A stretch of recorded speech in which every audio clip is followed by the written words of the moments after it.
एक गांव में एक गरीब किसान रहता था। उसका नाम मोहन था। मोहन के पास थोड़ी सी जमीन थी जिस पर वह मेहनत करके अपनी आजीविका चलाता था। हालांकि उसका जीवन काफी कठिन था क्योंकि जमीन उपजाऊ नहीं थी और फसल बहुत कम होती थी। फिर भी मोहन ईमानदारी और परिश्रम से काम करता था और कभी किसी से मदद नहीं मांगता था। एक बार गांव में अकाल पड़ा, फसलें बर्बाद हो गईं और मोहन के पास खाने के लिए भी अनाज नहीं बचा।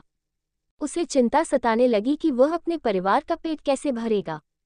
तब एक दिन उसने सोचा कि वह अपने खेत के पास के जंगल में लकड़ियां काटकर बेचेगा और इससे कुछ पैसे कमा लेगा। मोहन ने कुल्हाड़ी उठाए और जंगल की ओर चला गया। वहां उसे एक बड़ा और मजबूत पेड़ मिला। जब वह उसे काटने लगा तो पेड़ से एक जादुई आवाज आई, मोहन मुझे मत काटो, मैं तुम्हारी मदद करूंगा। मोहन चौंक गया और पूछा, तुम कौन हो? पेड़ ने उत्तर दिया, मैं एक जादुई पेड़ हूँ। अगर तुम मुझे नहीं काटोगे तो मैं तुम्हें एक जादुई फल दूंगा जो तुम्हारे जीवन को बदल देगा। मोहन ने पेड़ को नहीं काटा। पेड़ ने उसे एक चमकीला सुनहरा फल दिया और कहा, इसे बेच देना, ये तुम्हारे सभी दुखों को दूर कर देगा।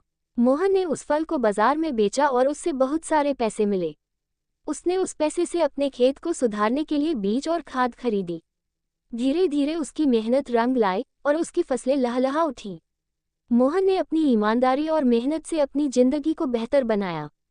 उसने कभी लालच नहीं किया और हमेशा उस जादुई पेड़ का आभार माना। इस कहानी से हमें सीखने को मिलता है कि ईमानदारी और मेहनत का फल हमेशा मीठा होता है।